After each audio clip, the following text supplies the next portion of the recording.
Hello, everyone. It's another episode of my Real Madrid story. Today being a Sunday, a couple of hours after the game against Las Palmas. So a couple of stand-up moments for me, right, that we're going to discuss today. How shitty Real Madrid can be, forgive my French, how shitty Real Madrid can be in games and still win it.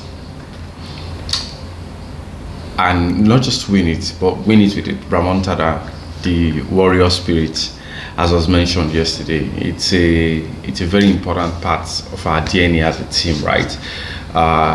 You either already have it where you're coming from, or you learn it as fast as possible as soon as you join the team. It's magnificent. It's so beautiful to see in person, right? Where you are losing a game and you just know, oh, we're going to equalize, we're going to win.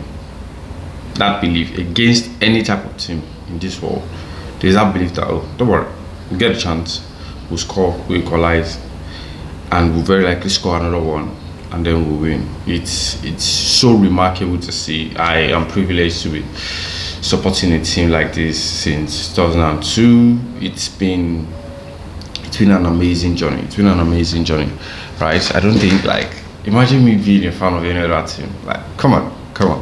Anyway, how's your week been? Happy to be doing this once again. Every chance I get to react, to comment, and analyze a couple of things about the Real Madrid game, I find it as a privilege. I take it as a privilege to be able to do something like that. Right, so let's get into the thick of it. Now, the first half, we were, as a team, collectively shitty. Vini was losing balls. Ceballos, I don't think he realizes that he's playing for Real Madrid. Sometimes he doesn't realize that he's playing for Real Madrid. Maybe his style of play is more suited for a team like Barcelona, because I do not get why you keep turning 360 or even 180 in a sport. You're not playing for Barcelona. Move the ball along. It's that simple. Move the ball along. Decide really quickly. And the reason why, I don't know if you've noticed, even on my Twitter page, I have not been as hard as you want on a Ceballos, is because I have seen him own games and really turn up. Like last season, he did that last season, and even 2 seasons ago, towards the tail end of the season, like he really turned up, and that's why his contract was extended, right? During the game yesterday, there was a commentary about what could have been if he had not left Real Betis for Real Madrid. Apparently, he has been here for like 7 years. 2 of those years he spent at Arsenal. Like, he's a really great player. But currently not living up to his potential. And something has to be done about that.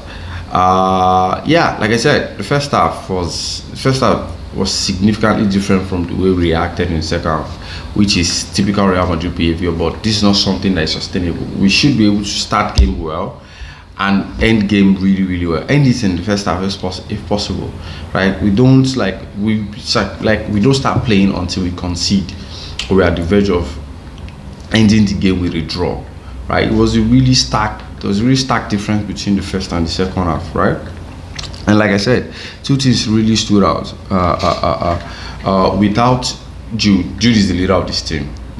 Jude Bellingham is the leader of this team. Without Jude, we do not know. It's like we have no direction.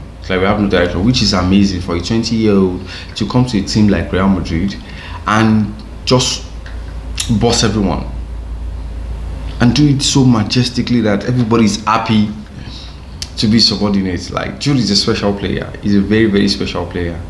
We need to, like, I cannot say that enough. Jude is a special player. He's a very special player. We miss him. We missed him in that game, right? We missed him in that game. I was checking Twitter during the game, and especially after halftime, like, loads and loads of comments on the difference that the Jude in this game would have made, and I agree.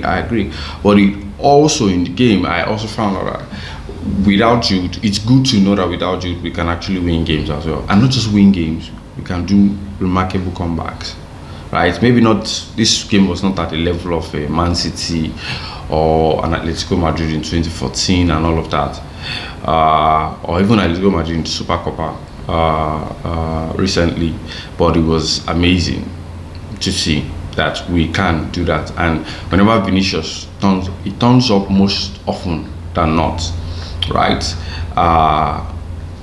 He missed 2 or 3 clear-cut chances, and I'm like, dude, why are you trying to lift the ball over this guy? Just like anyway, I won't tell him what to do. He's a professional.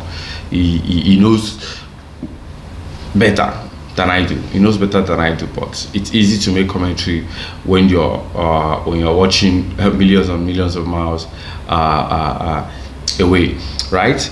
Another player I'd like to make a specific comment on is Nacho. El Capitan, what is happening? What is happening, right? Because if you're going to lead this Real Madrid team, if you really want to lead this Real Madrid team, you can't be putting in performances like this of late. Like the performances you'll be putting up of late is not captain material at all, right? At all. And you know, with your age and Real Madrid policy for players your age, you have to earn your keep.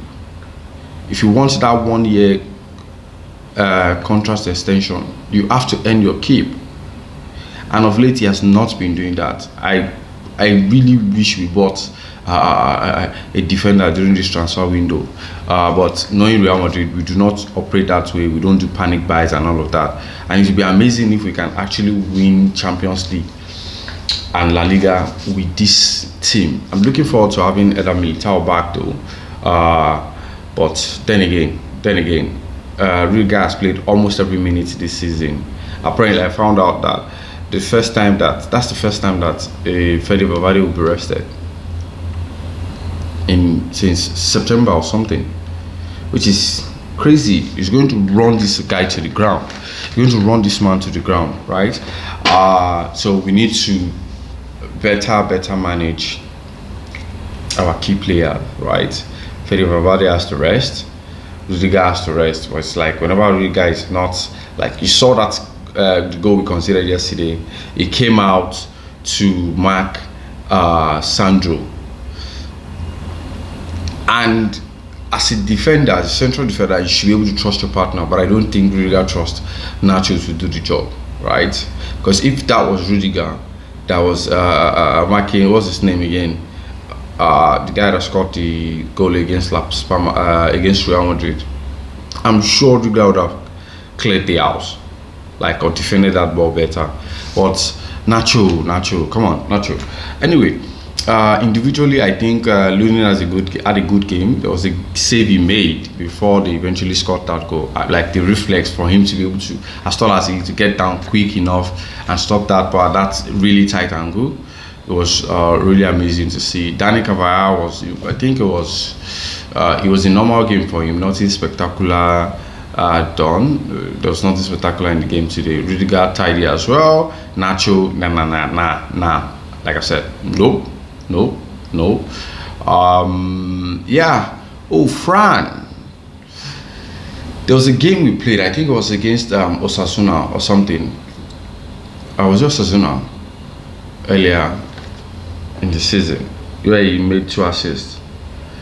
Apart from that game, this is the runs he was making. He's a threat going forward. I love that.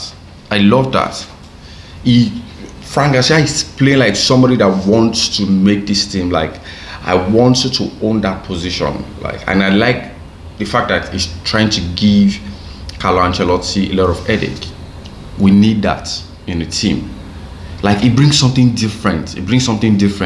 To the team. Like, I can trust Vini to let him have the ball in that left wing. Like, you know what? Go forward. And he's going to make something tangible, something meaningful of it. His crosses are exquisite. Really exquisite. Tony had a quiet game, I think. In my opinion, he had a quiet game, apart from the what's it called, the assist he made through the set piece. That the birthday boy Tramini scored, returned to him for happy birthday, bro. Yeah. Oh, another standout player for me. Another standout player for me. There were two standout players for me yesterday. It was Fran Garcia and Camavinga. Oh, he had a wonderful game. Like, can we all just agree that in football right now, Kama has the best sliding tackle, and he does it so well that referee misses it and he penalizes him for it. I'm like, dude, like, we should allow referees to watch replays of his tackles. I know it's silly me saying this, but they should watch. Like, he's so good at it.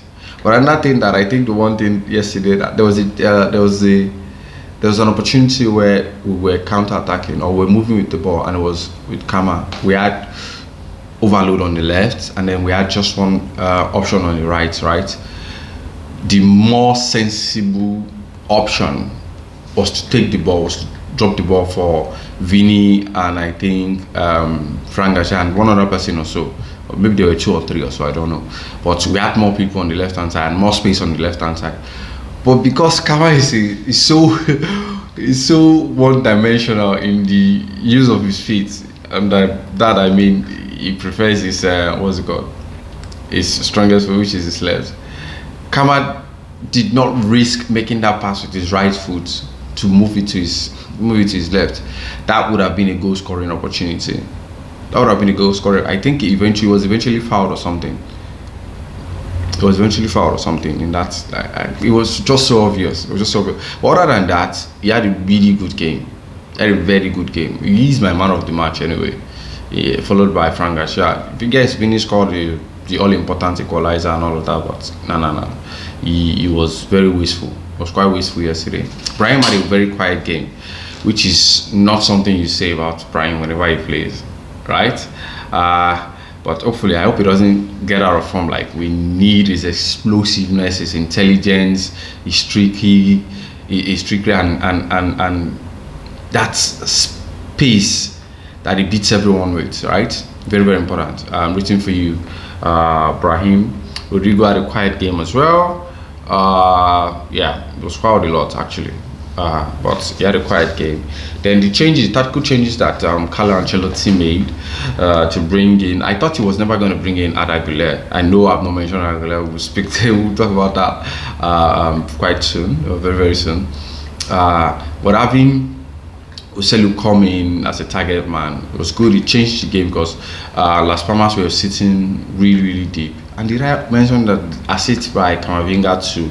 It was being like there was hardly any space for him to make that pass, to show you just how versatile and how intelligent a player Camavinga is. He looped it over the defense, and Vini just had to control and then volley in. It was wonderful. It was wonderful to see. That goal was all about Kama. Yes, Vini did a really good job of bringing it, setting it up well for himself, but that goal was mostly about Camavinga, and the fact that we had the big man Oselu right in front, changed the dynamics of the game, because it was not just, they didn't just have to deal with just Rodrigo and Vini anymore. They had to deal with the tall targets we have in the middle, and I like the fact that at Real Madrid we have these options, right? If you are not playing Oselu in front, if it's not starting, we are more direct. We like to play through the middle and sometimes use the wing. But when he's there, we play a lot through the wing and try to pull crosses. He's been what's it called? That flexible and versatile is one of the reasons why I would always say that I don't want an identity, a style of play for Real Madrid, this is the only thing we know how to do. Like, Barca has been about tiki-taka since it was introduced by the legendary Johan Cruyff, right? Anyway, now let's talk about Arda Guler.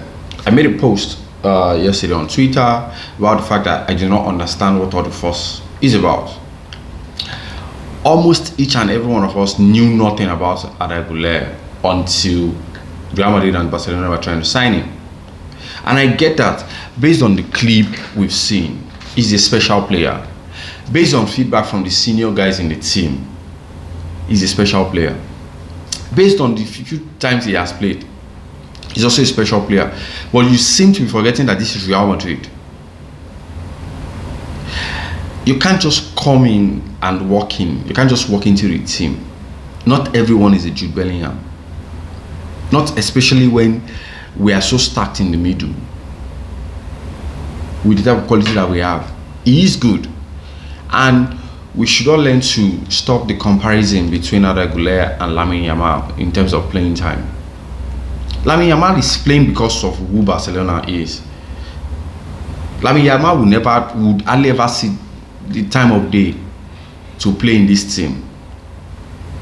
He will be playing few minutes, the way Nico Paz has been, because that's a special player we have on our hands as well. Yamal is playing because Barcelona have no other option, no credible option. If they do, anyway, that's all I'm going to say about that comparison. But stop doing that. And there's something that I get, that playing time is important for him to find rhythm. But when you're playing for Real Madrid, you need to be hungry. You need to want to displace the person or the persons ahead of you in the pecking order. And we need a very hungry Arda Guler. He did come in, he didn't do anything special. He had a chance, but his touch was heavy, and Valles was able to clear that ball. That would have been a wonderful way to make a case for himself. But anyway, let's see. I'm hoping, because of our schedule for the next couple of weeks, I'm hoping Carlo trusts him enough to start him in one of those games, right? I think especially Getafe, because it's going to be a gongo game. They're going to come, they're going to be physical, and it's at the Colossal. It's going to be physical. So we need intelligence in the middle of the park, right? We need intelligence in the middle of the park, and maybe later on in the game we can switch it off. That's the game we have in hand. I think that's going to take place on Thursday. We do that, we extend our lead to, let's say, 4 or 5 points over Girona. Okay, we are 2 points higher right now. Let's say if they win their game today, they're going to be a point ahead of us, right? And then when we win our game, we'll be 2 points ahead of them. Yeah, we'll be 2 points ahead of them. So anyway, fingers crossed. So we have Getafe, then we have 3 or so days later we have Atletico, we have Girona, then we have the first leg of the Champions League game, and in one of those games, right, it needs to rest players. So for Getafe, I know Jude is going to be coming back after serving his suspension, which hopefully starts with, because the game with Atletico Madrid, we definitely need to win it, and we need our players very well rested, because it's going to be a long 90 minutes at the Santiago Bernabeu. It's going to be a long 90 minutes. So Carlo Ancelotti, please trust Arda Guler to deliver, right? You need to throw him in the deep end and see if he sinks or he swims, right? Yeah, and I get that he's trying to manage and ensure that regardless, we win the trophy, we win the title, La Liga title at the end of the day. He doesn't want to risk it, but sometimes you just have to take some necessary risk. You just have to take some necessary risk. Anyway, let me see if I have anything else in my notes. What next? I think we just spoke to that. I think in one of these games we should be expecting news about Militao. I think he should be coming back in February, not March actually. Should be coming back in February. Maybe we'll get Couture sometime in March, but they've been training for a while. It should take them a couple of weeks to get that match fitness, but maybe towards the ending of February we should definitely see Militao back in the team. It's going to be really good for us as we make the final run for the second half of the Champions League. We're currently leading La Liga with a game in hand. Barring any surprises, by the time we play the game with Getafe, we should be clear at the top, 2 points ahead, right? And yeah, 2 points ahead of Barcelona. Yes, let's just quickly speak about the woeful performance of Barcelona yesterday. Rival watch. Yeah. So I saw the game, and Villarreal being Villarreal, they always bottle, like they turn up most times. I know it, not of late. They turn up against Barcelona a lot, like against Real Madrid rather, a lot. But against Barcelona, they become an entirely different team. Like they become this team that does not know how to do the basic thing in football that makes them a very special and exquisite team, right? Great job that Barcelona has done in the last couple of games, right? And they have this penchant for giving away not being able to hold on to lead till the end of the game, which is weird. But it was a really good game. It was a read from the beginning till the end. And for culés that are always shouting how Real Madrid is being favoured by this, by that, did you see the goal that was cancelled? Gerard Moreno's goal that was cancelled yesterday. You caught, like, an offside was called for a play that never. Anyway, that's it. It's new. You guys have invented a new rule in football. Like, it's like Barcelona and whatever. The referees take it as it goes, right? You guys invented this thing on the fly and on the road. That's to you guys. But impressive of Villarreal to not just in a typical Villarreal fashion let in 2 goals. But Barcelona went ahead within the space of 11 minutes. Scored 3 within the space of 11 minutes. And what made the game so special was towards the end. Oh, it was so good to see Guedes back. Right? That's it.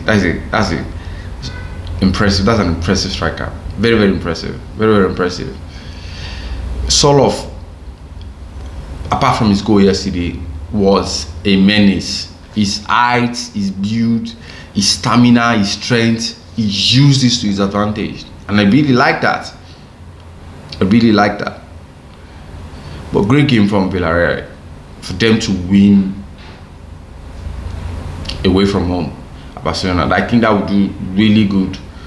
That would be really good for them. They are currently 14th right now, 23 points. Yeah, 23 points, 14. And yeah, beating Barcelona, the morale should be quite good. And it was so, I don't know how I feel, mixed feelings to hear that Xavi is going to step down at the end of the season. I really want him to continue so that Real Madrid can continue dominating. But anyway, they've had to make a decision, and they've made that decision. Over to you, Girona. Please lose the game today so we can stay calm and just focus on the Champions League. Thank you once again for always watching. Please don't forget to like, please don't forget to subscribe, and please don't forget to share with other Madridistas. A la Madrid, everyone. I remain TOS. Bye bye.